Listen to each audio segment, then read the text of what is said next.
Hello everyone and welcome back to my channel.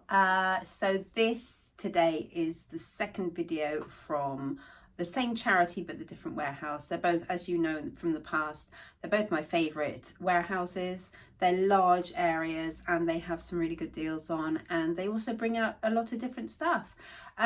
So you're going to see around the charity shop and what I was picking up and looking at, and then come back here for the haul. And just a little extra, John came with me this time to the animal hospital warehouse, and there's a cameo in the footage of the charity shop. He is in it and I want to see if you spot him.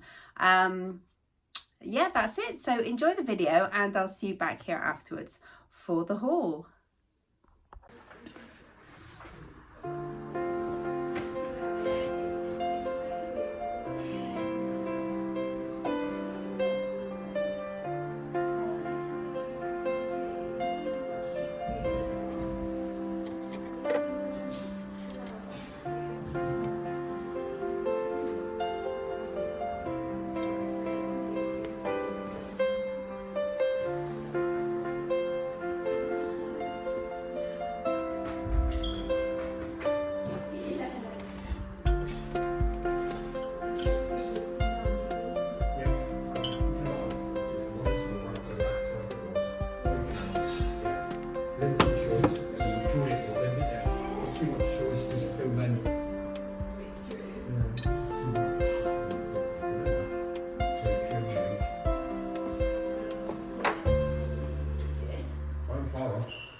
Very small fits and mediums. My shirts are very small.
So did you spot him?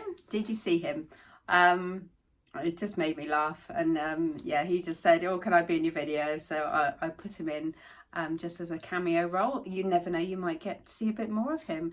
Let's just see. Anyway, what did I get today? So there's quite an eclectic mix. Now, some of these items here were donated by Mum, and I've just included them in this haul. And a couple of things, I went to a secondhand furniture shop yesterday and picked up 2 things. And I thought I might as well include them in the haul as well. So I'll do them right at the end. But first of all, I'll do the things that I found from the Animal Hospital, Cornwall Animal Hospital charity shop, which is what it's called.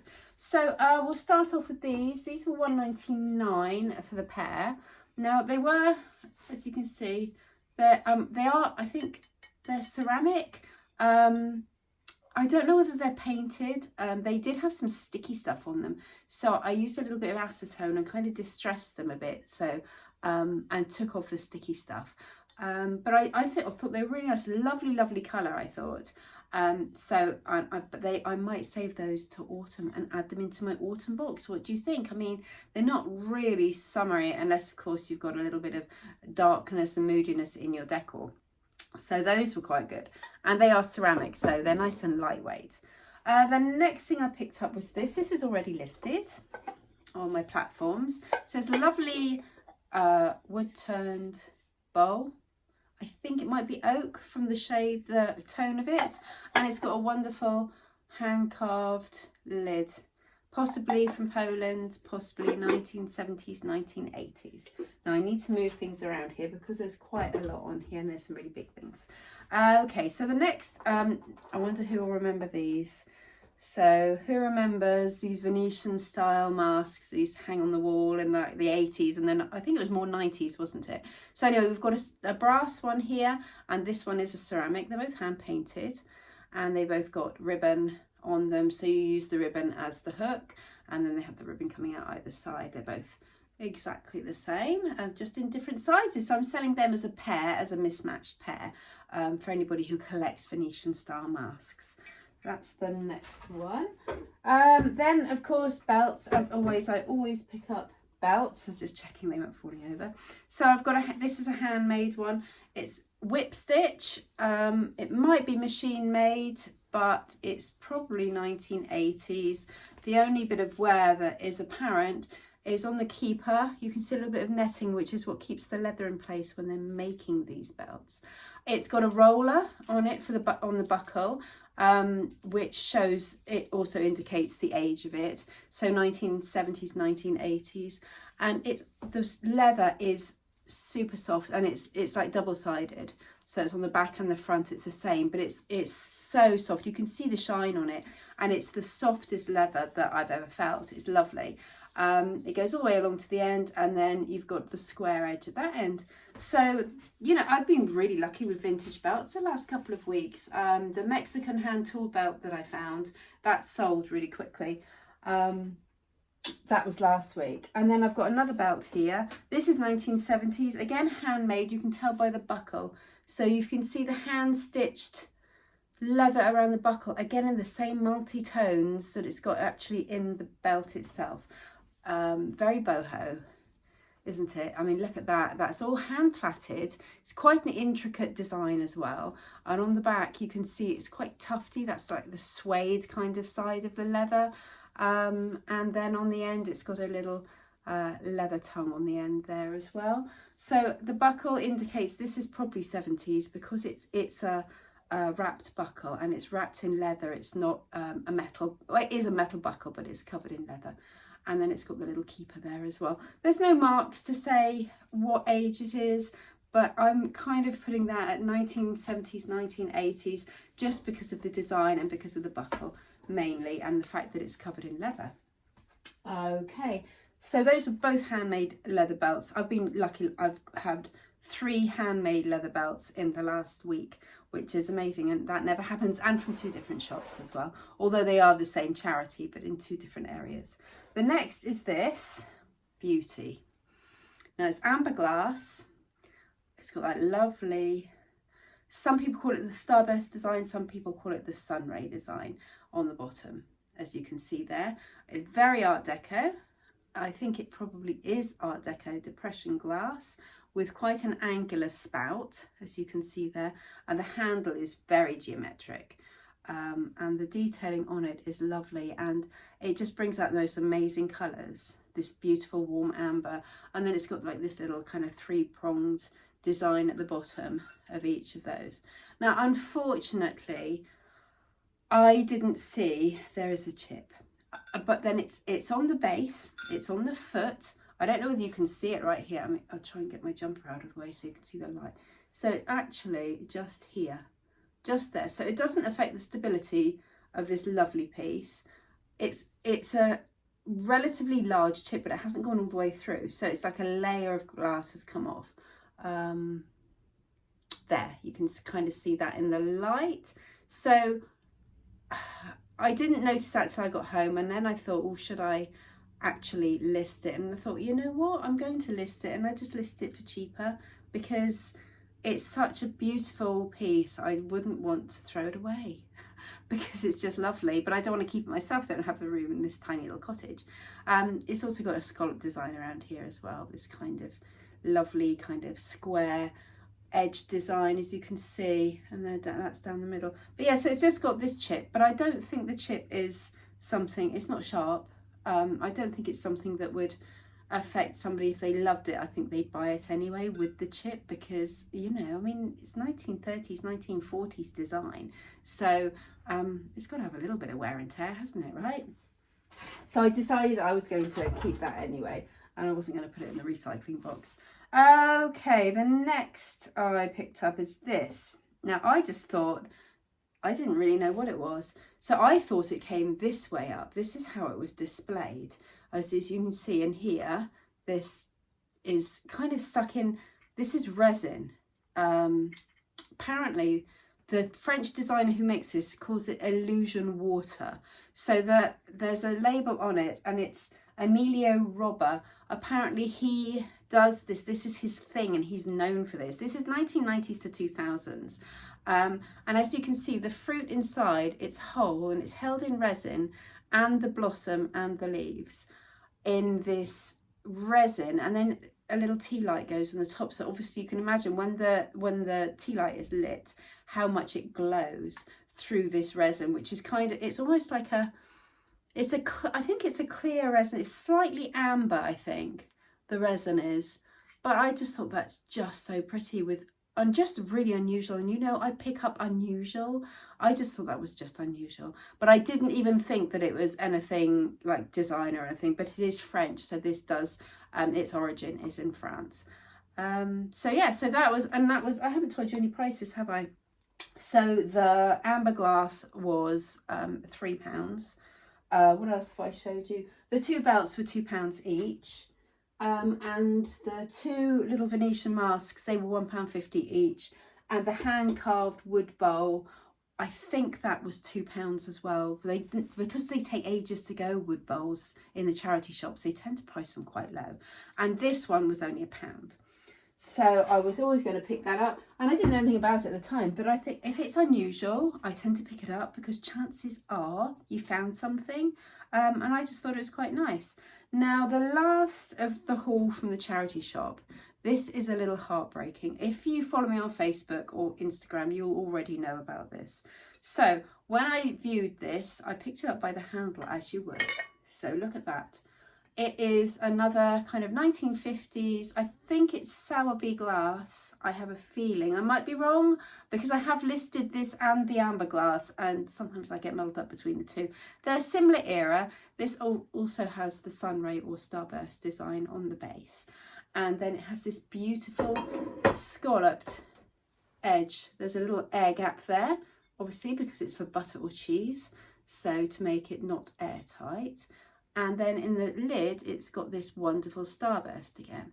Now, the heartbreaking thing is I picked it up and examined it by the handle, but I didn't check the handle. And can you see that? Just there. So it's probably hold it against my jumper. That'll be easier to see. So it is a crack. It goes all the way through. However, it is rock solid still. It's cracked. I think it's probably been dropped on its handle and survived. There's no sharpness. Obviously this is not coming into contact with any food, And this is so stunning. I think this is so beautiful. I couldn't put it out for recycling. I already have 2 butter dishes myself, so I can't have another one. And so I have listed this. I've listed it on for £22. These ones usually go for about £39. So that's to consider the damage. And you could pop a ribbon on there, or pop something pretty over it, or just, you know, live with it, because, you know, it's old. So anyway, I've kept it anyway, and I have listed it. So those are all the things from the charity shop, first of all. What do you think? Then the next thing, so then Mum donated me some things, because as I've mentioned before, she is downsizing sometime this year and moving house. So she's going very slowly, going through her stuff, and every so often she'll find things and leave them out for me when I go to visit, and she'll say, oh, would you like this? And sometimes I say, yes, please. So first of all, I've got a pair of oven to tableware St. Michael Harvest Design plates. So these on the back have got those ridges which help spread the heat around. Now I know that one, that's not dirty, it's been in the dishwasher. I have given it a good wash. That, I think it's heat damage probably to the glaze, and also this one is a little bit more marked than the other one. So I don't know whether you can see, there's some markings on there. Again, it is clean, it's just marked in the glaze. There's a little bit of crazing to that glaze there, just a bit of cracking.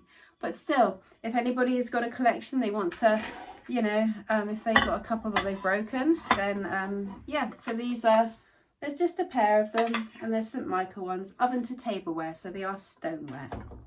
Okay, the next thing that Mum donated was this. It's not Cornish ware, it's Staffordshire, but very much like Cornish ware, but you can feel the ridges of where it's been painted on rather than stripped away. So with Cornish ware, the glaze is stripped away and filled in with the blue. I think that's the right way around, or else it's blue and then it's stripped away. But this has been painted on anyway, and it is Staffordshire. I can't remember the name of the company, and there's no back stamp, but that's the closest match I could get. So it's quite old, I think 1970s. I don't know whether it'll pick it up on here that the glaze is cracked, and also on the inside as well it's cracked, but it's a really cute little jug, or you know, you could put dried flowers arrangement in it, nice for the table, or just, you know, as part of a tea set if you have got some blue and white and you want to add to it. So that's already listed as well. And then the last of my mum's donations, Brambley Hedge. Does anybody collect Brambley Hedge? I have a Brambley Hedge mint condition spring. It says spring in there. So that's the spring teacup. I don't have the saucer. Mum's never used this. There's no chips or cracks, or the glazing is absolutely 100%. There's a little mark on the bottom. It's Royal Dalton. But yeah, she's never used it. You've got the little mouse on the back as well. But that's Brambley Hedge, Royal Dalton, that she gave me. So then I bought something from Vinted. Again, if you've already seen my Instagram or Facebook, you'll know about this. So sometimes I go onto Vinted and I buy something if I think it's a good price, and then I flip it and I resell it. This hasn't been listed yet, and it's massive. But as you know, I love a good tray. I love selling trays because they sell really well for me. This one is cloverleaf, probably 80s.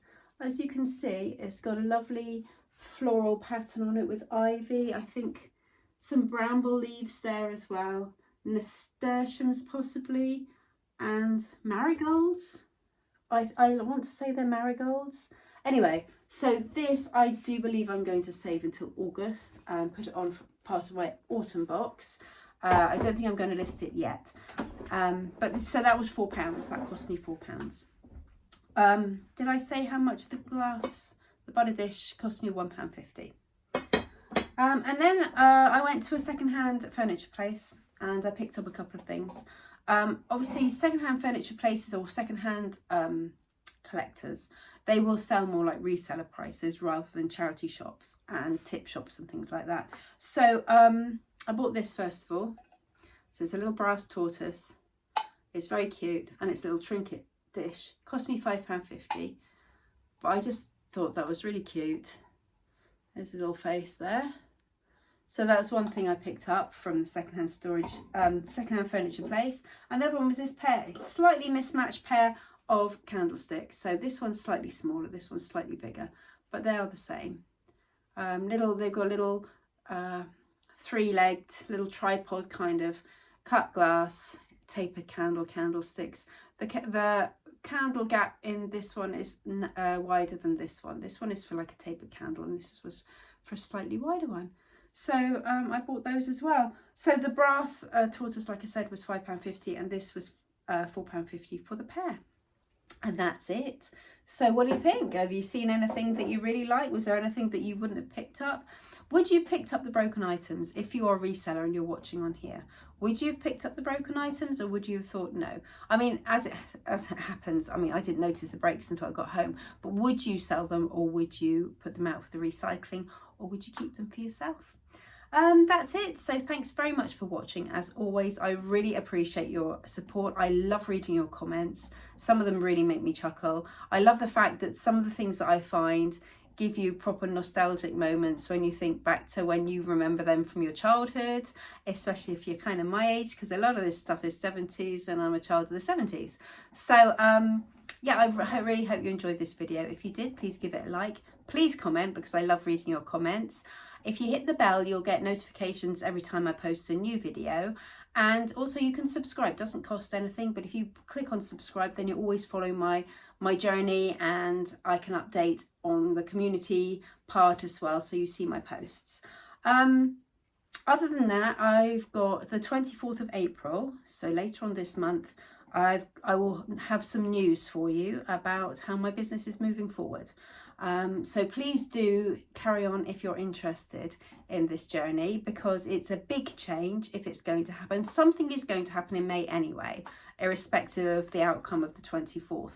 However, I'm really keeping my fingers crossed for the 24th, because something big is happening, but I don't want to tempt fate, so I'm not telling anybody. I'm just saying, just keep your fingers crossed. There's only a couple more weeks to go before it happens, and I will update you. Obviously, once I know, I'll be on here and telling you all about it. So anyway, I hope you enjoyed this video, and thanks very much as always for watching. I really appreciate it.